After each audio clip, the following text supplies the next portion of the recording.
And welcome to noise11.com, Samantha Fish. Great to have you back again because I really enjoyed the show in 2024. Thank you. Me too. I had a great time. Thanks for having me. Down in Melbourne, you chose May to come down here. It's a bit chilly in May. Maybe, think about the summer when you want to come down in the future. Your summers are opposite of what I consider my summers to be, so it's very confusing. But yes, yeah, I think we got to come down there. What is that, December or January? Yeah, Something like November, that? December, January, February, March, all around that period is, Okay. when we've got the near 100-degree days here today. So Oh, wow. come That's and experience some of our warm weather. Yeah, there you go. That Yeah. sounds crazy. I'm excited. That'd be great. I can't believe how busy you have been just in that short time. I saw you in May. You went back, you continued the tour. You were open for the Rolling Stones on their very final show of the 2024 tour. That must have been absolutely incredible, considering it was basically your home state that you were performing to. Yeah, talk about like full circle, right? It was really great. I mean, I was sort of blown away that we got that call and to be one of the last bands to play, in that slot. It is pretty humbling, I'd say like one of those life goals, bucket list for sure, that I never thought I'd get to see fulfilled, just pretty special. How many family and friends did you have in the audience that day? Um, it's funny, like Kansas City, it's not terribly far from the Ozarks, but it is far enough. Like I had a few. I had quite a few. I did have a lot of people hitting me up for tickets. And it's like I can only do so much, guys. Like, Yeah. but it was it was a lot of support, and that was really cool to be so close to home, where I grew up and where I started my career. I did see quite a few familiar faces. It was pretty nice. Well, let's talk about the Paper Doll album, your brand new album. I would suspect that you will be jumping up on stage on numerous occasions in 2026 to collect Grammys for this. This is this. You. I'll state that now, that this is a Grammy award-winning record. Thank you. That's very kind of you. I'm excited to see what people think of it. I feel like when you make an album, we finished it probably in September of last year. And it's like I've had this secret that I've not been able to share with anybody. It's something that I'm like, I think it's great, but nobody else has heard it. And finally we're starting to get some play on a couple songs, and it's coming out in April. So I don't know. I'm just excited. It feels like a big, big unveiling. So if it was finished in September, how much of the album was, I guess, sort of well down the development stage when you were in Australia last May? Oh God, not that much. I think when I was in Australia, we probably were just starting to talk about making an album, but it's crazy, these touring schedules, they get filled up, and then before you know it, you're like, oh shoot, if I want to have something ready to go, it's I got to get into the studio and make it happen. And this is one of the first times I've not like blocked off a chunk of time and gone to work on a record. Like we really had no time to make it. So I mean, we made it in pieces. Like we had our first studio session was, we had a day off, 2 days off between a show in Austin and a show in Oklahoma City. So we went to the studio for those 2 days and just started working. I worked all summer, writing the songs and collaborating and co-writing and working with Bobby, my producer, and just getting everything to a place where, we could go in the studio and see what kind of magic could happen with the band. But we did the whole record like that, just in pieces. We did some of it in Austin, we did some of it in LA, we just going all over the place, trying to utilize our free time. Well, that studio in Austin, the Orb, is legendary. Jimmy Vaughan, Tanya Tucker, Bob Schneider, they're just some of the major acts that have recorded in that studio. Do you sort of feel the energy in the walls when you walk into a place like that where so much creativity has gone before you? Oh yeah, absolutely. We've recorded in some like historic spaces like that. You always kind of channel a little bit of that energy into what you're doing just because it's like, wow, something really cool and important, musically, historically happened in this room. Now here I have the opportunity to, leave my mark on the world with this record. It definitely paints the experience in a way, and raises the bar. I always feel like this sort of call to you know stand up to that kind of level and do the best work I could do. And it is always cool to know the backstory though, and to see all the people that have been in those rooms of singing in those booths, playing through those amplifiers. It's pretty cool. On the previous records, where, as you said, it has been about blocks of recording and touring and recording and touring. This time, when you've aligned the two, you've got your parallel world of live work and recording going on at the same time for the first time.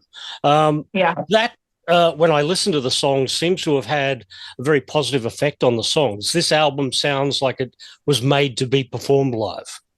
Yeah, definitely. And it's crazy because the experience itself was pretty like, um, it was a little harrowing in some ways, just like, okay, just having not being able to separate the two. But I do think that energy, I kind of equate it to, we walk off stage and we're still covered in the sweat from the stage and the feeling from the venue, and you walk straight into the studio and take that energy in there with you. I mean, it kind of gives the record a vibe. And I think performing with the band, I've never recorded with my touring band before on an album, which is sort of unique for me. And everybody goes, why? And I'm like, I don't know. It's just one of those albums are all about timing and who's there when you're in that moment. And this was just like the perfect stars aligned. The band, we've just clicked so well together on the road that it just felt perfect to bring them in and do this record with them. And I think that energy translated for sure. Yeah, well, I guess we're talking about Ron, Jamie, and Mickey, your three band members there that are both on the road and in the studio. And when you go back out on the road, you'll be actually taking that studio sound with you. Yeah, at least, to the best of our ability. I'm probably going to have, a little bit of heavy lifting to do with all the guitar layers. I don't know why I painted myself in the corner with all those guitar parts, but no, it's definitely, hopefully, I think going to be one of the more organic kind of shifts to the stage. I feel like out of all the records, it might be a little bit easier to replicate. It's interesting that you've gone back to Bobby Harlow, who worked with you back in 2017 on Chills and Fever. Yeah. Why did you revisit that period of time and bring that into the studio for this record? Well, it didn't really feel like revisiting that point in time, because Bobby is, he's an artist himself and has gone through an evolution as an artist. He's in a different place than he was when we did Chills and Fever, and the same for myself. But, the one thing, it's funny because I walked away from that Chills and Fever experience, and it was definitely a real jump. Like I grew a lot in that session, and, growth at times is a little like, it can be uncomfortable.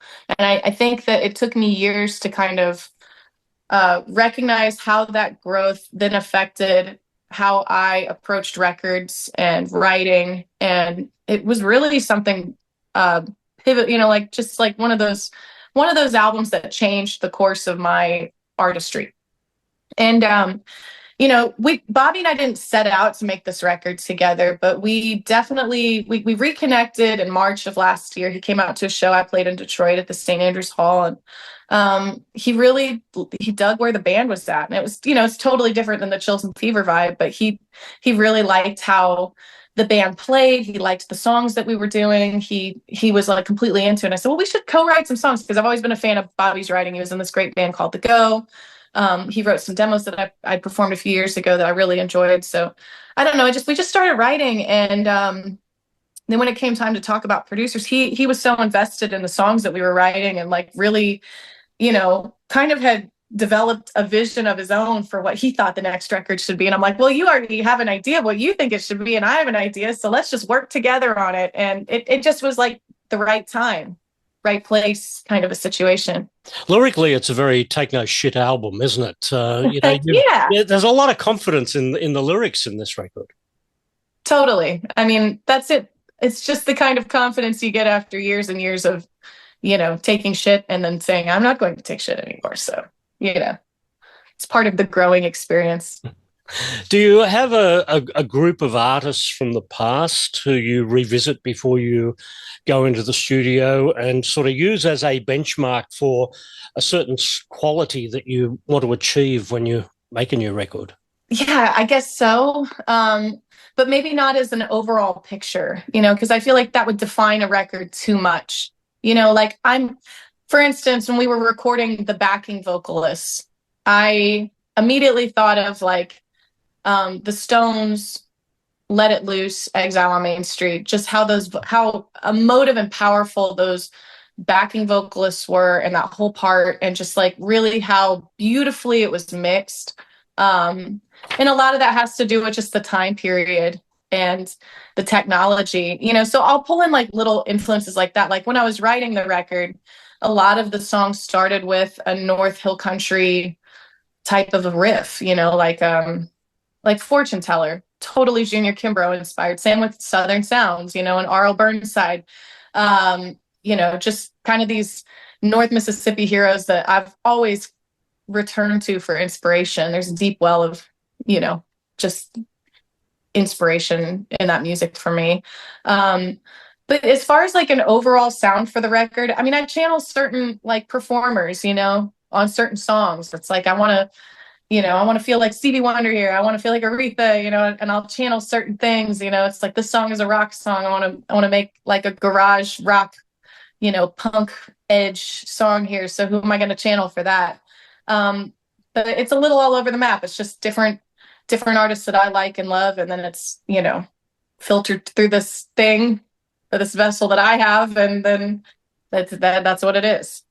Well, come April, the audience will get to hear how the entire album fits together. Sweet Southern Sounds is the song that they're hearing first. Why was that chosen to preview Paper Doll?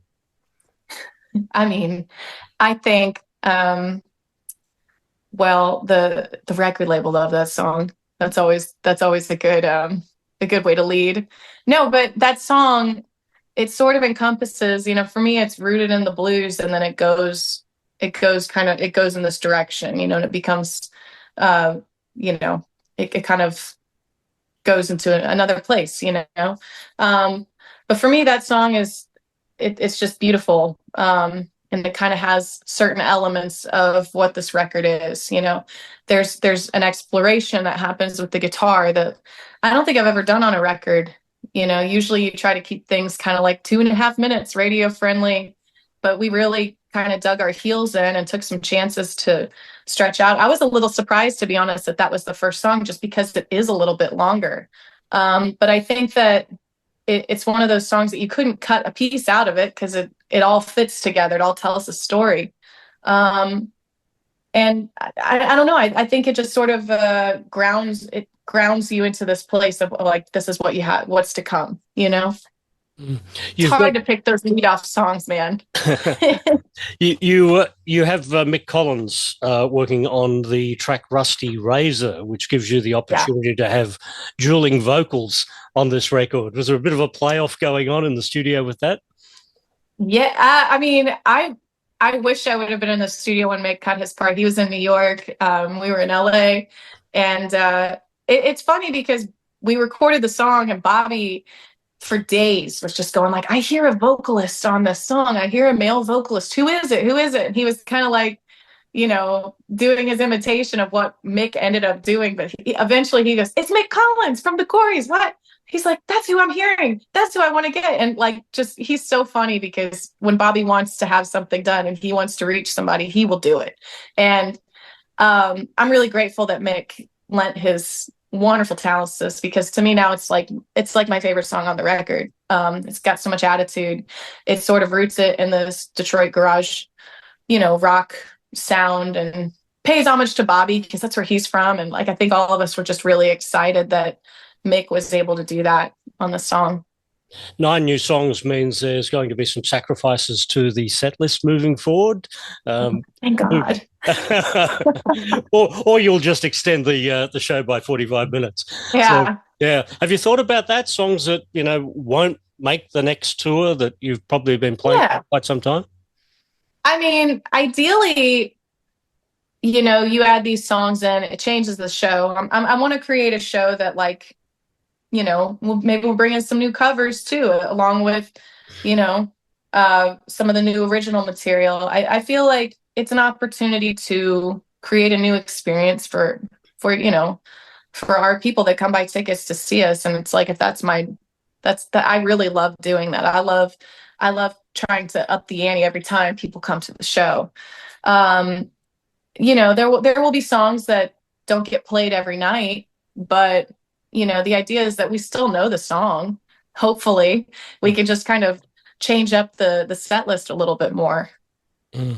Well, just before we go, we see 4 marvelous guitars there on your back wall. What's the story of each of those? I have no idea. Um, this is one of the first ones. I got this man in Kansas City named Larry James made this for me, kind of modeled after an ASAT classic Semi Hollow Blues Boy from GNL. That's not what that is, but it's close. And then this one right here is the first Telecaster. Fender gave that to me for the Girls with Guitars tour. We all ended up with these blacktop Telecasters, and the other two I'm not really sure. Well, there we go. Have you kept every guitar that you've ever used? I'm terrible at getting rid of gear. I don't really sell stuff. I know a lot of people who get into that trade, world where they're always, selling and buying. And I get like emotionally attached to guitars. I definitely hold on to things a little too long, but I figure at some point there's going to be a purpose for it. Sometimes a new guitar can inspire a new song. If I'm feeling kind of listless, I'm like around my house and I need to write something, I'll pick up a guitar I haven't played in years. And it's funny how everything has a different personality, and it'll just kind of change the way that you play just enough to get some magic out of, your mind. And you might be able to write something different that, I couldn't have written if I just sat down with my everyday comfortable guitar. So, I like to keep them for inspiration. Well, there we go. We saw you in 2024. We won't see you in 2025. See you in 2026, hopefully. Fingers crossed. Yeah. Maybe when it's 100 degrees, we'll do it. Excellent. Samantha Fish, great to have you here again at noise11.com. Cool. Thank you so much.